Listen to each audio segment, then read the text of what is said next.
এতে সর্বমোট খরচ হবে হচ্ছে 9 লক্ষ টাকা। আপনারা যারা সার্বিয়াতে যেতে চান আমাদের সাথে যোগাযোগ করতে পারেন।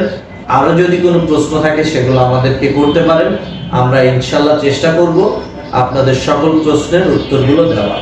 অনেকের প্রশ্ন থাকে যে আমি কি রেস্টুরেন্টে জব পাবো কিনা। তো সেক্ষেত্রে হচ্ছে আপনার এডুকেশনাল কোয়ালিফিকেশন যদি এইচএসসি বা অনার্স বা মাস্টার্স পাস থাকে, সেক্ষেত্রে আপনার জন্য রেস্টুরেন্টের জবটা একটু সহজ হয়। সেক্ষেত্রে আপনাকে অতিরিক্ত ডকুমেন্টস, আপনার সার্টিফিকেট শো করতে হবে। তো আরো বেশ কিছু যদি প্রশ্ন আপনাদের মাথায় আসে, যদি আরো কোনো কিছু জানার থাকে কিভাবে প্রসেসিং করছি, সেগুলো যদি ইন ডিটেইলসে জানতে চান তাহলে আমাদের সাথে যোগাযোগ করতে পারেন। আমরা কিন্তু সবকিছু ক্লিয়ারলি আপনাদেরকে জানাই দিব। প্রথম অবস্থাতে অনলি 50,000 টাকা ও ডকুমেন্টস আমাদেরকে দিবেন।